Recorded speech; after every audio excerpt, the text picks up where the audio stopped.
Hi friends, स्वागत है आपका ग्रामर बूस्टर सीरीज डे 12 में। आज का हमारा टॉपिक है वर्ब। आज हम वर्ब के बारे में जानने वाले हैं। हम बेसिक से लेके वो सारे रूल जानने वाले हैं जो आपके कंपटीशन में पूछे जाते हैं, चाहे जो भी कंपटीशन हो या अपकमिंग एग्जाम जो आने वाले हैं, जैसे कि एसएससी, दिल्ली पुलिस, जो भी है, एमटीएस, आपके सीटेट, एस्टेट, डीएसएसबी, सब में ये क्वेश्चन आता ही आता है। बेसिक ग्रामर से क्वेश्चन होते ही हैं।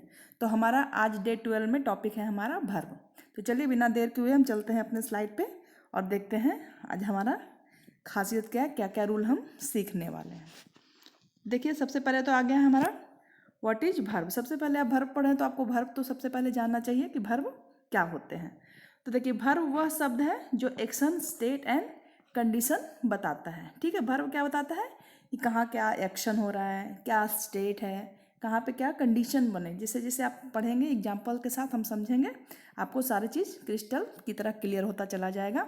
हम बेसिक से उठा के हाई लेवल तक जाएंगे, जैसे आपके पेपर एग्जाम में पूछे जाते हैं। ठीक है, तो जैसे देखिए इसके एग्जाम्पल्स है रन, ईट, राइट, है ना, ये सब आपके एक्शन को शो कर रहा है ना। थिंक, ये सब आपके स्टेट को बता रहा है। और कंडीशन हम जैसे जैसे एग्जाम्पल देखेंगे उसको भी समझेंगे। ये सब इज, आर, एम भी हेल्पिंग वर्ब के अंतर्गत आते हैं, हैव, हैड। ठीक है, चलिए हम आगे चलते हैं।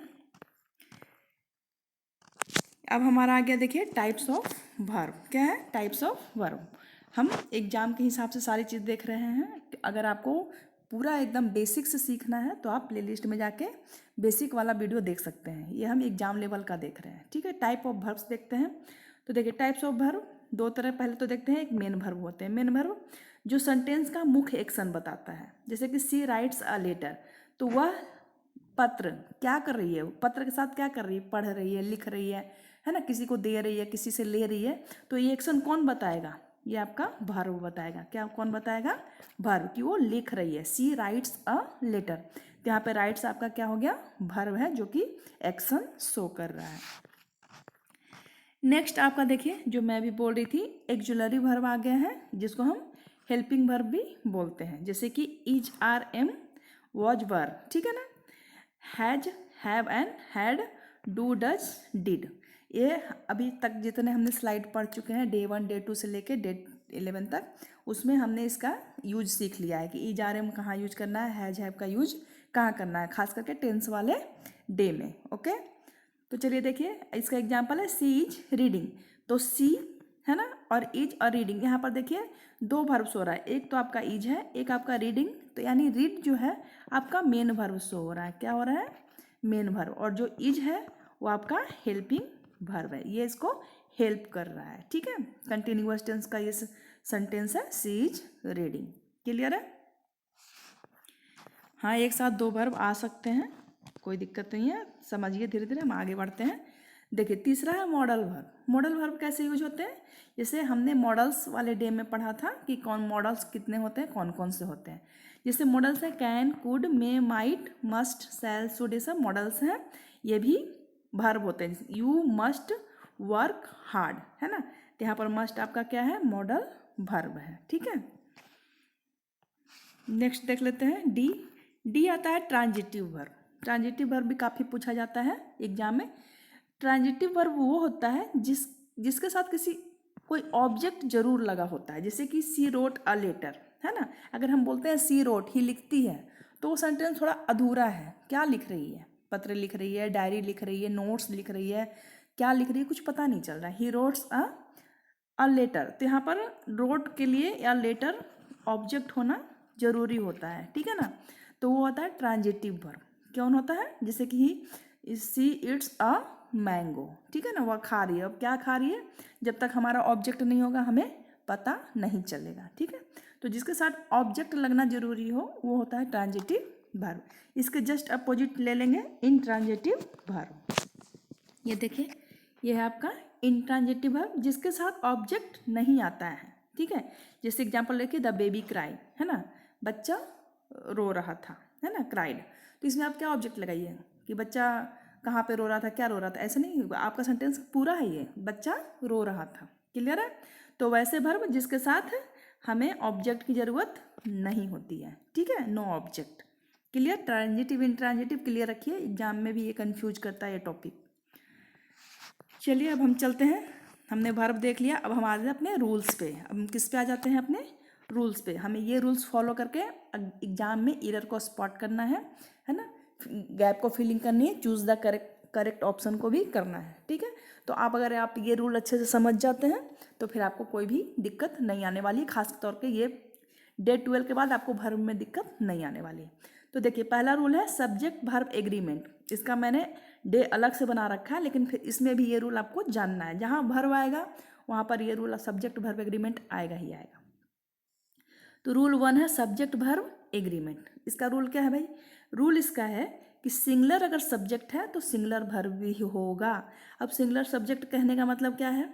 जैसे कि आपका हो गया ही, सी, इट, ये सब कौन से हैं? सिंगुलर है या किसी का नाम हो सकता है, ठीक है ना। ये सब क्या है? सिंगुलर सब्जेक्ट है। इनके साथ क्या आएगा? इज। क्या आएगा इसके साथ? सिंगुलर सब्जेक्ट के साथ सिंगुलर वर्ब इज आएगा, ठीक है। अब कह रहे हैं यहाँ पे कि प्लूरल सब्जेक्ट। प्लूरल सब्जेक्ट कौन है? यू, है ना, यू, दे। और अगर दो नाम मिल जाए तो वो भी प्लूरल बन जाता है। जैसे राम अलग है तो सिंगुलर है, लेकिन राम के साथ अगर श्याम भी आ गया, दो नाम ऐड हो गया, तो वो भी क्या बन जाता है? प्लूरल। तो इसके साथ हम लगाते हैं आर। इसके साथ हम क्या लगाते हैं? हेल्पिंग वर्ब आर, ठीक है। तो ये रूल बहुत इंपॉर्टेंट है, सुनने में सिंपल लगता है लेकिन हम बेसिक रोज ये सेंटेंस यूज करते हैं, इसलिए इसमें हम गलती नहीं कर सकते हैं। सिंगुलर सब्जेक्ट के साथ सिंगुलर वर्ब, प्लूरल सब्जेक्ट के साथ प्लूरल वर्ब। पहला रूल क्लियर है। चलते हैं नेक्स्ट। जैसे कि यहाँ देख लीजिए, एग्जाम्पल से समझ लीजिए आप। ही के साथ देखिए, ही मैंने सब्जेक्ट और ये वर्ब का भी बना रखा है सिंगुलर टू प्लूरल, है ना। बच्चे इसमें बहुत कंफ्यूज होते हैं, ये स्लाइड बहुत चलता है, मैंने पहली बार भी बताया था। जैसे कि देखिए आपका जैसे है टेबल, आप ये चीज़ समझ लीजिए, ये गलती कभी मत करिएगा। जैसे कि आपका टेबल है, ठीक है, ये चीज़ समझिए। टेबल है सिंगुलर, टेबल क्या है आपका? सिंगुलर। जब आप इसका प्लूरल बनाते हैं तो क्या बन जाता है? टेबल्स। क्या बन जाता है? टेबल्स, ठीक है। एस लगा दिया आपने, तो ये आपका प्लूरल बन गया। क्या बन गया? प्लूरल। लेकिन इसके अपोजिट होते हैं वर्ब। वर्ब क्या होते हैं? इसके अपोजिट होते हैं।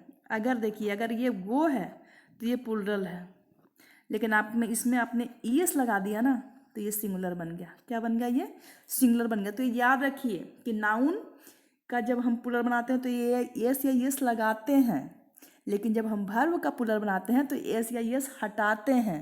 याद रखिए ये चीज़, बहुत बच्चे कंफ्यूज होते हैं इस चीज़ में, इसलिए इसकी स्लाइड मैंने अलग से बनाई है, ठीक है। तो देखिए ये सिंगुलर है, एक सेकेंड, हाँ, ये देखिए ये आपका ही क्या है? सिंगुलर है।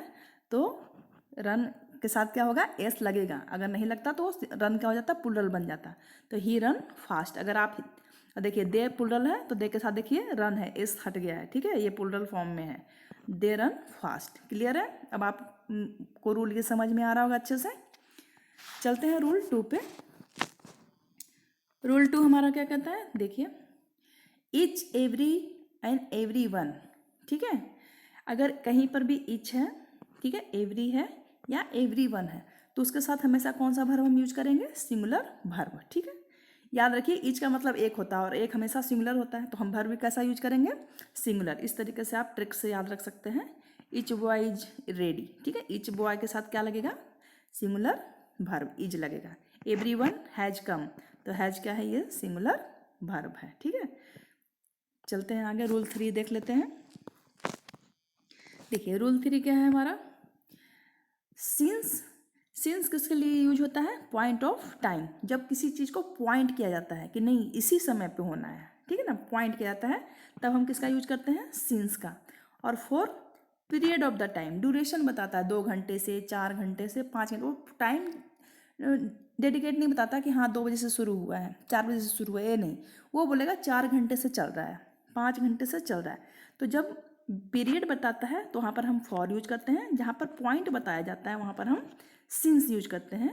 ये चीज़ भी ध्यान रखिए। जैसे कि she has been ill since Monday, वो बीमार तो है लेकिन कब से? पॉइंट बता दिया गया कि मंडे से ही है। कब से है वो? मंडे से। तो इसके लिए इसके साथ क्या लगेगा? सिंस का यूज होगा।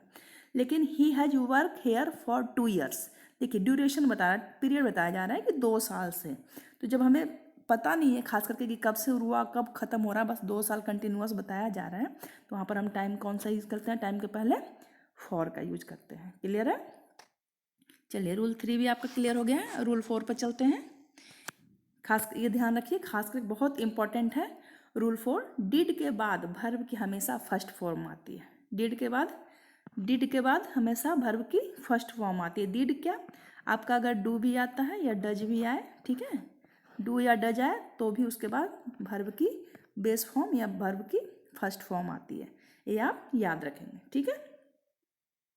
जैसे कि समझिए यहाँ से he did not went home, ये गलत हो जाएगा क्योंकि डिड आ चुका है, तो डिड के साथ हम इसकी फर्स्ट फॉर्म करेंगे, तो वेंट की फर्स्ट फॉर्म होती है गो, ठीक है। तो ये आपका करेक्ट क्या हो गया, he didn't go home. Clear? ठीक है, ये रूल तो इजी है, याद हो जाएगा आपको आराम से। चलिए रूल 5 देखते हैं हमारा क्या है। रूल 5 देखिए, मॉडल वर्ब के बाद हमेशा वर्ब वन, ये भी याद रखिए कि वर्ब वन कब कब आता है, मॉडल वर्ब के बाद। मॉडल वर्ब हमने कौन कौन सा पढ़ा था, जैसे कि हमारा विल हो गया, शैल हो गया, शुड हो गया, है ना, शुड हो गया, आपका वुड हो गया, है ना, कैन, कुड, मे, माइट, ये सब आपका मॉडल्स वर्ब है। इसके बाद हमेशा कौन सा वर्ब हम यूज करेंगे, हमेशा वर्ब वन या वर्ब का बेस फॉर्म। क्लियर? एग्जाम्पल देख लेते हैं। सी कैन, जैसे कि यहाँ आप देखिए कैन है, तो कैन के बाद वर्ब का फर्स्ट फॉर्म आएगा सी कैन डू दिस वर्क, ठीक है। जैसे कि यू मस्ट फॉलो रूल्स, देखिए मस्ट आपका मॉडल से, मस्ट के बाद वर्ब का फर्स्ट फॉर्म फॉलो आया है, ठीक है। चलते हैं नेक्स्ट रूल नंबर 6 पे। रूल नंबर 6 क्या कहता है, हैव हैड, ठीक है। इसके बाद हमेशा याद रखिए कि वर्ब का थर्ड फॉर्म आता है, किसके बाद, या तो हैज हो, या तो हैव हो, ठीक है ना, या तो आपका हैड हो, ठीक है। ये तीनों के बाद वर्ब का कौन सा फॉर्म आता है, वर्ब का थर्ड फॉर्म। अगर आपने फर्स्ट फॉर्म या सेकेंड फॉर्म लिखा तो आपका वो सेंटेंस रॉन्ग हो जाएगा। जैसे एग्जाम्पल से समझते हैं, सी हैज रिटन अ लेटर, है ना, सी हैज रिटन अ लेटर, तो हैज आ गया है, तो हैज के बाद राइट का थर्ड फॉर्म क्या होता है, रिटन, राइट का थर्ड फॉर्म आपको रिटन होता है, ठीक है। Verb 1, verb 2, verb 3, verb 4 and verb 5, ये आपको याद रखना है। अगर आप ग्रामर पे चाहते हैं कंट्रोल, है ना, उस पर अपनी पकड़ बनाना चाहते हैं तो याद रखिए, और प्लेलिस्ट में इसकी भी एक स्लाइड बनी हुई है, आप उससे जाके लर्न कर सकते हैं आराम से। चलिए रूल 7 पे चलते हैं हम। देखिए रूल 7 हमारा क्या कहता है, two subject join by and पुलर, जैसे मैंने अभी बताया था, two subject join by and, अगर कोई सिंगुलर है, मान लीजिए सिंगुलर 2 सब्जेक्ट है, अगर उसको एंड से ऐड कर दिया गया है तो वो बन जाएगा प्लूरल। क्या बन जाएगा, प्लूरल। जैसे कि मैंगो ही ले लीजिए, मान लीजिए मैंगो सिंगुलर है, उसके साथ एप्पल ऐड कर दीजिए, ठीक है, APPLE, ठीक है, APPLE, एप्पल को ऐड कर दिए हैं, तो मैंगो एंड, फिर से लिख देती हूँ मैं, ये देखिए मैंगो एंड एप्पल, ठीक है। इसके साथ हम इज नहीं लगाएंगे, अब इसके साथ हम इज नहीं लगाएंगे। अगर एक होता तो हम इज लगाते, अब दोनों मिल गया तो क्या बन गया है, प्लूरल, तो हम लगाएंगे are. Mango and apple are my favourite fruit, ठीक है, माई फेवरेट, जो भी है फेवरेट फ्रूट, ठीक है। तो इस तरीके से कहा जा रहा है कि जब भी टू सब्जेक्ट सिंगुलर हो, प्लूरल हो, जो भी प्लूरल है तो खैर तो प्लूरल होगा ही, लेकिन अगर 2 सिंगुलर सब्जेक्ट अगर ऐड हो जाता है आपका एंड से, तो वो प्लूरल बन जाता है। जैसे कि एग्जांपल से समझिए, राम एंड श्याम, राम अलग था तो सिंगुलर था, श्याम अलग है तो सिंगुलर है, लेकिन अगर ये दोनों एंड से ऐड हो जाते हैं तो इसमें हम इज ना लगा के क्या लगाएंगे, यहाँ पर इज ना लगा के हम क्या लगाएंगे, आर लगाएंगे, ठीक है। Ram and Shyam are friends. Clear? चलिए चलते हैं आगे। हाँ, हमारा लास्ट रूल है ये, ठीक है, रूल नंबर 8। ये 8 रूल अगर आपका क्लियर है तो आपका वर्ब क्लियर है, आप अब एग्जाम में वर्ब में तो खास करके कोई गलती नहीं करेंगे। चलिए देख लेते हैं रूल 8, आइदर और नाइदर। आइदर और नाइदर क्या होते हैं, सिंगुलर वर्ब लेते हैं। क्या लेते हैं वो? Singular verb. जहाँ भी आप आइदर और नाइदर लगा हुआ देखें सेंटेंस में, वहाँ पर आप वर्ब को चेक करें, वहाँ पर वर्ब कैसा होना चाहिए? सिंगुलर। ये आपका रूल 8 है और इम्पॉर्टेंट है बहुत ज़्यादा। जैसे आइदर ऑफ द आंसर्स, आप यहाँ पर देखेंगे कि आंसर्स लिखा हुआ है, एग्जाम में ऐसे ही कन्फ्यूज किया जाता है। आप देखेंगे कि यहाँ पर आंसर्स लिखा हुआ है, फर्स्ट से आप उसके साथ क्या लगा देंगे? आर लगा देंगे। क्या लगा देंगे? आर, जो कि आपका सेंटेंस को गलत करेगा, आपका एक नंबर खराब हो जाएगा वहाँ पे। तो आपको याद रखना है कि जहाँ पर भी आइदर और नाइदर हो, वहाँ पर हम सिंगुलर वर्ब यूज करेंगे। आप यहाँ पर इज यूज करेंगे, ठीक है। अगर करेक्शन में वर्ब लिखा है तो आप उसको वॉज यूज करेंगे, ठीक है। क्लियर? टेंस के हिसाब से आप उसमें वर्ब का यूज करेंगे। क्लियर?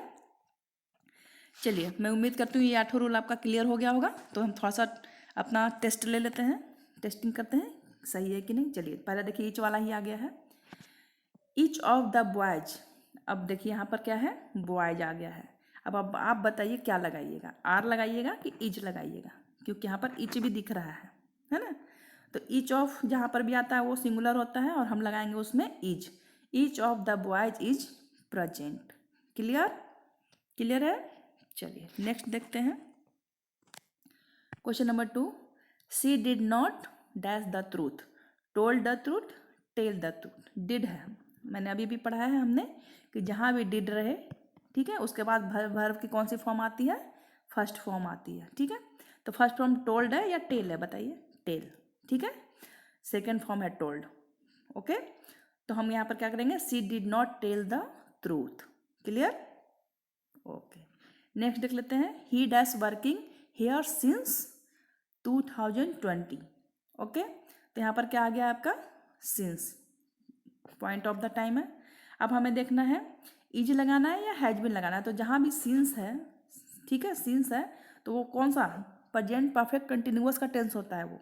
तो वहाँ पर आप क्या लगाएंगे? हैज बीन, क्योंकि ये उसको हैबिट को बता रहा है, इतने सालों के एक्सपीरियंस को बता रहा है कि he has been working here since 2020। ऐसे भी प्रेजेंट परफेक्ट कंटिन्यूअस टेंस या पास्ट परफेक्ट कंटिन्यूअस टेंस होता है, उसमें हैज बीन के साथ सिंस या फॉर लगाया जाता है, ठीक है। क्वेश्चन नंबर 4 देखते हैं, 4 और 5। देखिए क्वेश्चन नंबर 4 क्या है? They dash playing football now, है ना।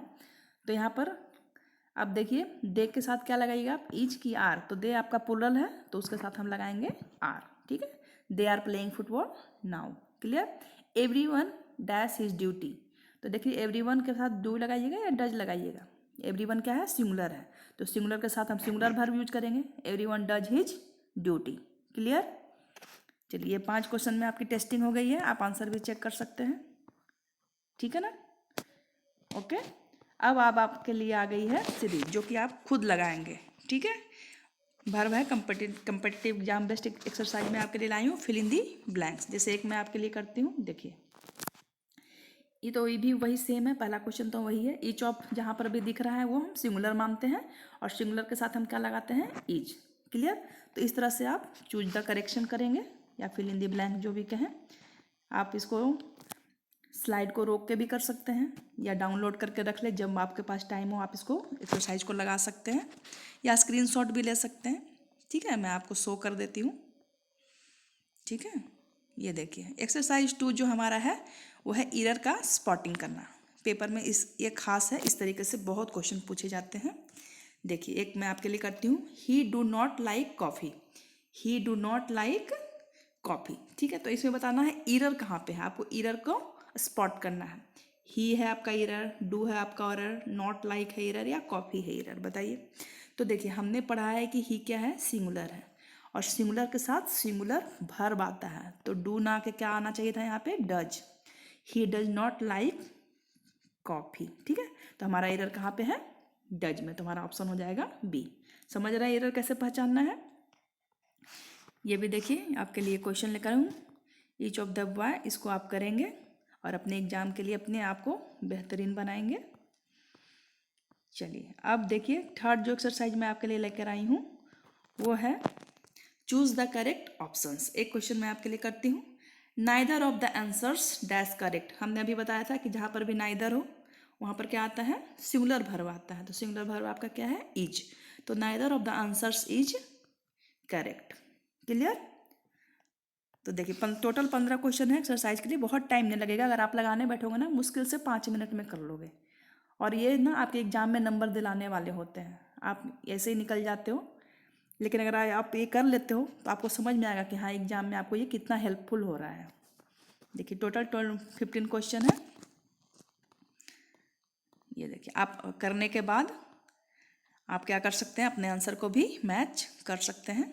ये देखिए आप मैंने एक्सरसाइज के नीचे आपके आंसर लगा रखे हैं, आप खुद को चेक कर सकते हैं। मेरे को कमेंट में बता सकते हैं, मुझे बहुत खुशी होगी ये जान के कि हमसे पढ़ने वाले दोस्त एक्सरसाइज लगा रहे हैं। चलिए ये देखिए एक्सरसाइज थर्ड का आंसर है।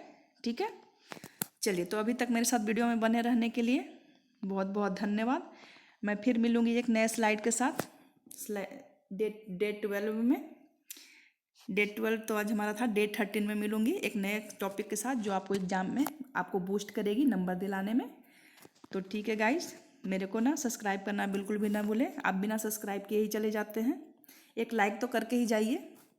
चलिए फिर मैं मिलती हूँ एक नए वीडियो के साथ, तब तक के लिए बाय बाय, टेक केयर।